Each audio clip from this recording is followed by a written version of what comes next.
Good morning guys, আজকে আমার প্রথম দিন হয়েছে উত্তরপ্রদেশে। আমার সকালে ঘুমের থেকে উঠে এরা খুবই হারাহারি লাগিয়ে গেছে। এখন আমার জানা গেছে প্লাস্টিকের মালের নিগে তাড়াতাড়ি ফোনের উপরে ফোন আইতেছে। এখন সকাল টাইম হয়েছে 8টা, আমার ট্রেন হয়েছে 11টা বাজে। এন থেকে মাল নিয়ে যায় বুক টুক করে আমি ট্রেনে উঠা হামু কি উঠা হাম না, আমার হেডে দুগু বুক রাখতেছে। আমি তো এখন কাপড় চোর পিনতে রেডি হয়ে গেছি, কিন্তু সকাল সকালে এক গ্লাস পানিও আমি খাওয়ার নেই। এখন হেডিকে সময় আমি পাইলাম না। যদি আমি 11টা বাজার ট্রেনে না যাহারি তাহলে রাত্রে 7টা বাজার ট্রেন আছে, ওই ট্রেনে আমার জানাবো, তাও জেনারেলি। এন থেকে আরো পাক্কা 10 মিনিট টাইম লাগবো আমার হে মালের বুকগুলো গেতে গেতে। দিনটা ঠান্ডা ঠান্ডা কিন্তু বৃষ্টি বৃষ্টি ভাব। আমি হেরে যে আমার মালের বুকগুলো পাই গেলাম 7 বস্তা মাল আমার এন থেকে। আর এই যে মালটা আমি নিতে আসি এটা হচ্ছে প্লাস্টিকের সুত, আমার 7 বস্তা ধরে খেলি 3 নেই। এখন গাড়ি লুট দিব আর খালি ডাইরেক্ট বাইপাস স্টেশনে জমগা। অটোটা ভাড়া করে নিয়ে এলাম স্টেশন। তুমি মাল বস্তা হয়েছে টেহা নেবো 800। আর এটাও ইউপির গাড়ি, নাম্বারের মধ্যে লেখাই আছে ইউপি 65। আচ্ছা বৃষ্টি আইসাল তাই অটোর মধ্যে মারছিলাম তিরফল। এখন আবার তিরফল খুইলে এখন আবার স্টেশন আইনা মাল নামাইতাছি। এখন বাজে 10:30। আমার হাতে মোটে সময় আছে আধা ঘন্টা। এই মাল টাল বুক করে দেয় রেখে আমি গাড়ি ধরা হামুকি ধরা হাম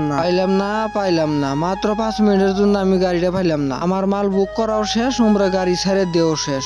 থাকো না 8 ঘন্টা টাইম বইয়ে, 8 ঘন্টা পরে সেনা গাড়ি পুরো 7টা বাজায় ওই গাড়িতে সেনা আমি যাহাম। সারাদিন বইয়ে থাকতে থাকতে এখানকার হইন্দ হয়ে গেছে 5:30। মানুষের কি হাল লাহে ইয়ে প্ল্যাটফর্মটা এখন লাহে বইরে গেছে গা মানুষে। আজকের ভিডিওটা খুব বেশি লম্বা করুম না, যাতে ফট করে শর্টকাটে শেষ দেহারি হিসেবে শেষ দিন। দেখুন জেনারেল ডাব্বার কি অবস্থা। আজকে বহুত দিন পরে আজকে জেনারেল উঠে হারে এত ভিড় পাইলেন। আজকে জেনারেল ডাব্বা আমরা উঠে হারে আমার আগেকার বহুত কথা মনে পড়ে গেছে। আগে যখন বিদেশ খাচ্ছি তখন জেনারেলে যাওয়া করছি আমি। দেখি এই বাজে কত দূর হারি আমি। 10 ঘন্টা টাইম ট্রেনের মধ্যে খারাই থাইকে ইউপি বিহার পার করে বেঙ্গলে হেরে আমি সিট পাইলাম সকাল 5টা বাজায়। এখন ঘুমের চোখে দেখতেছি না, একটা ঘুম নিমু বরপেটা রুটে যে হেডারে ঘুম এই ঘুম দিয়েছিলাম আমি। ঘুমের পরে হেরে সৈতন হইলাম আমি বিজনি স্টেশনে হেরে। আর এটা ইয়ে পাইলাম বরপেটা রোড স্টেশন। এখানকার যে পিলপিলতে উঠুম, পিলপিলতে উঠে যামুগা বাড়ি মিহি Barpeta road station. Bye bye. আজকের মতন ভিডিও আমার এই তৈরি। খুদা হাফিজ।